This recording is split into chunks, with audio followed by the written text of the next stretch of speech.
On l'a probablement tous vu lors du dernier épisode de War, on a probablement assisté à la fin de Judgment Day. Salut à tous, c'est Jimbo et aujourd'hui j'ai décidé de braquer les projecteurs sur Judgment Day.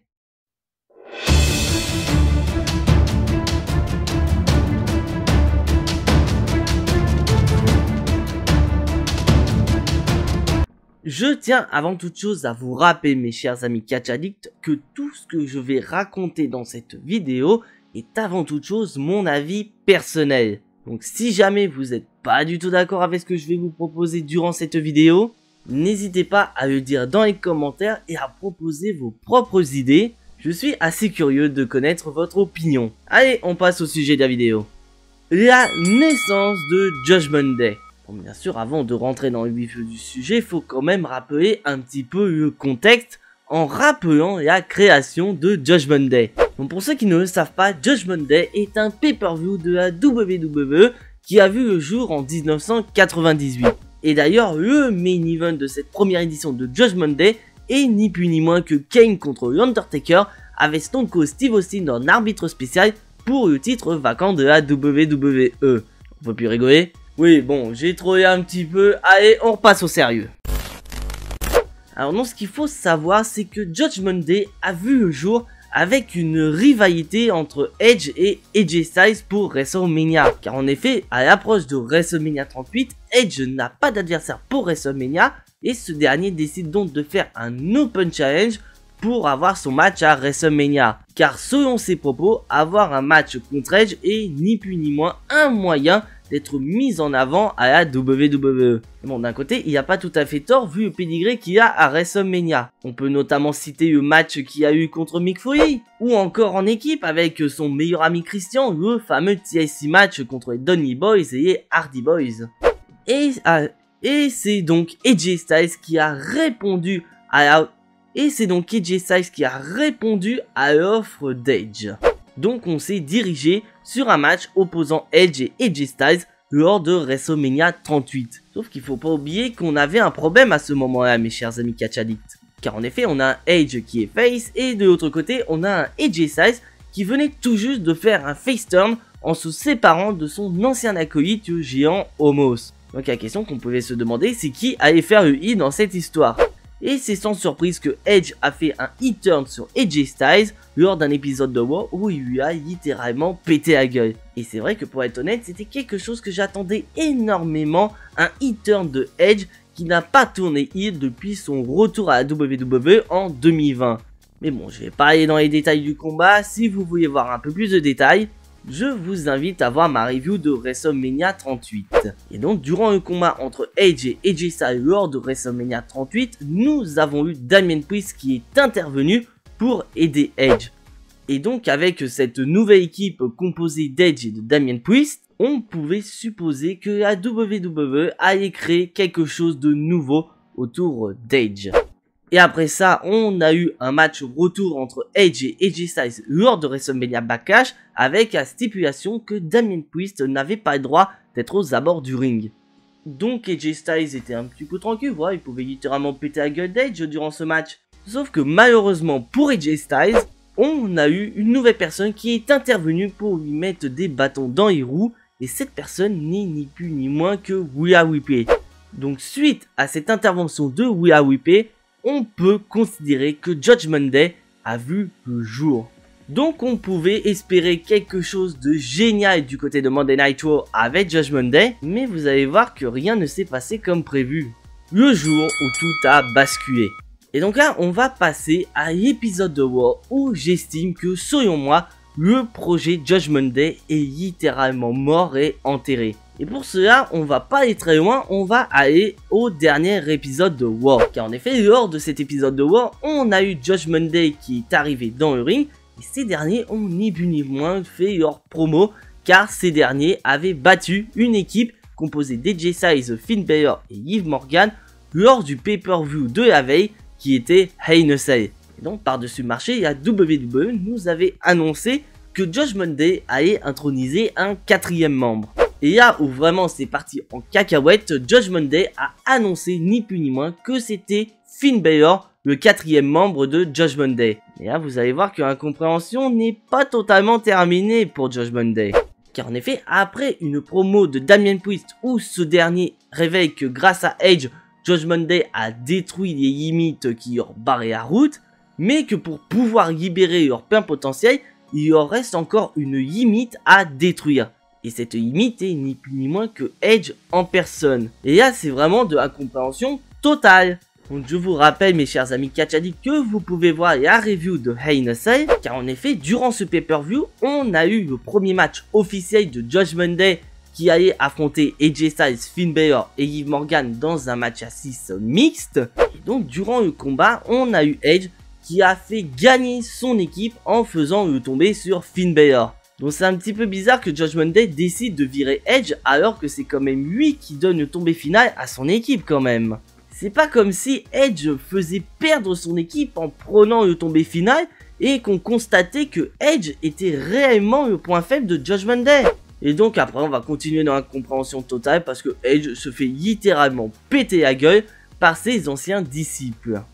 Donc là très clairement on était je pense tous dans la même situation, c'est-à-dire l'incompréhension totale. Parce que en effet comme je l'ai dit, Judgment Day est ressorti gagnant de leur match face à AJ Styles, Liv Morgan et Finn Balor. En plus Judgment Day nous annonce Finn Balor comme ça, comme si ne rien n'était, alors qu'il n'y a eu aucun segment après le match à Hell in a Cell ou même durant l'épisode de Raw qui pouvait supposer que ça allait être Finn Balor, le 4e membre de Judgment. Car en effet, on n'a eu aucune séquence après combat à Hell in a Cell ou encore durant l'épisode de Raw avant l'annonce du 4e membre que ça allait être Finn Balor, ce 4e membre de Judgment Day. Donc pour moi déjà dans un premier temps, l'annonce de Finn Balor en tant que 4e membre de Judgment Day est complètement débile. Quitte à choisir un 4e membre qui était entièrement logique, ça aurait été pour moi Tommaso Ciampa. Parce que en effet Tommaso Ciampa du côté de Raw fait n'importe quoi et surtout il est heel. Donc d'un côté ça aurait été un petit peu plus logique de choisir Ciampa à la place de Finn Balor. Mais bon, WWE a décidé de garder Finn Balor. Mais là où vraiment j'ai pas trop compris, c'est le fait que Edge se fasse virer de son clan, alors que le clan lui-même ressort quand même d'une grosse victoire quand même. Donc voilà, on ne sait pas, mais bon, on ne sait pas, et franchement, je pense qu'on a tous été déçus de ce segment. Mais bon, on va voir comment moi je voyais les choses. Ma vision par rapport à Judgment Day.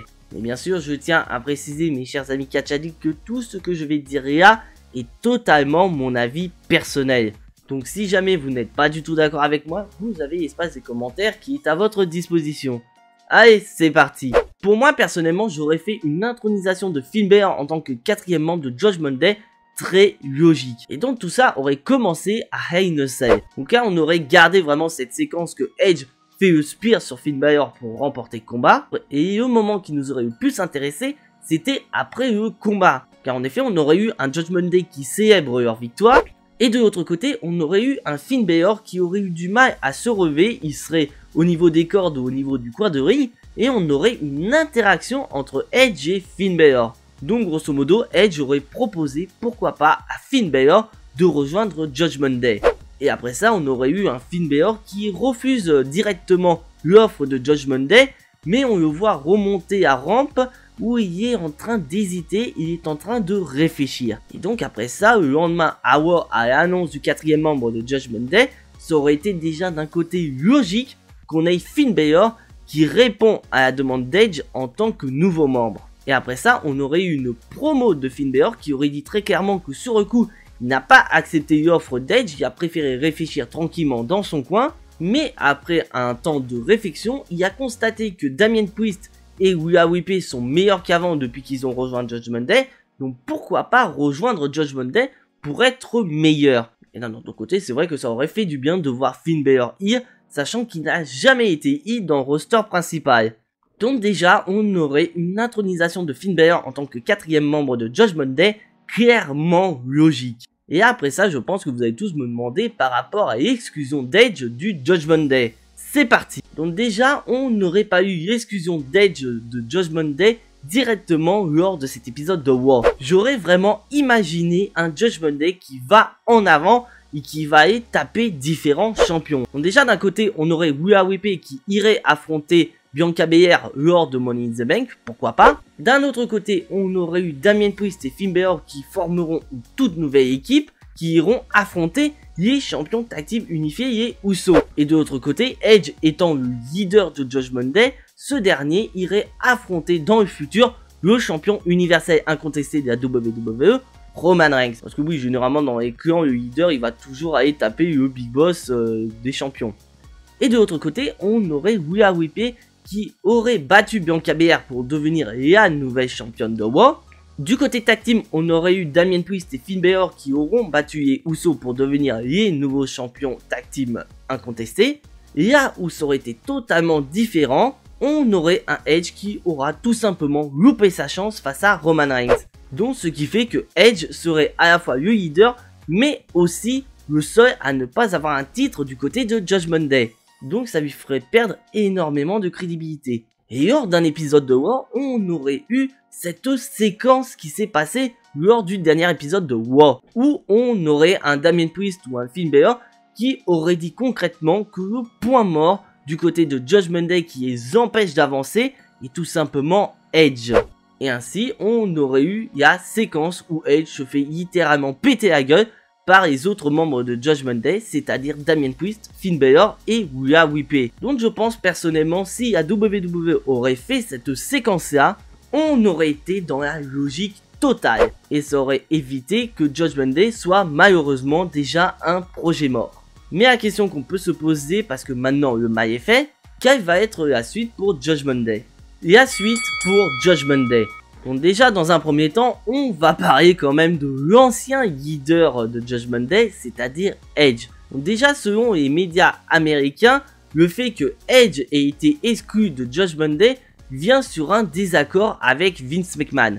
Car en effet, les médias américains nous ont rapporté que Vince McMahon avait des plans pour Judgment Day, et ce plan c'était de faire apparaître Judgment Day comme étant des êtres surnaturels.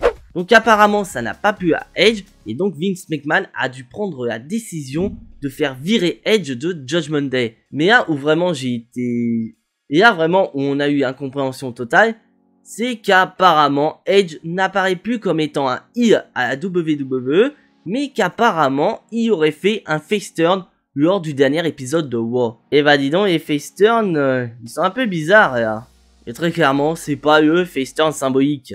Parce que, en effet, pour moi, un face turn, ça aurait été vraiment un moment où on a Edge qui va se retourner contre ses coéquipiers, comme on a eu par exemple entre Matt Catmoss et Happy Corbin, où Matt Catmoss a fait un face turn sur Happy Corbin. Mais là, c'est ni plus ni moins que Finn Balor...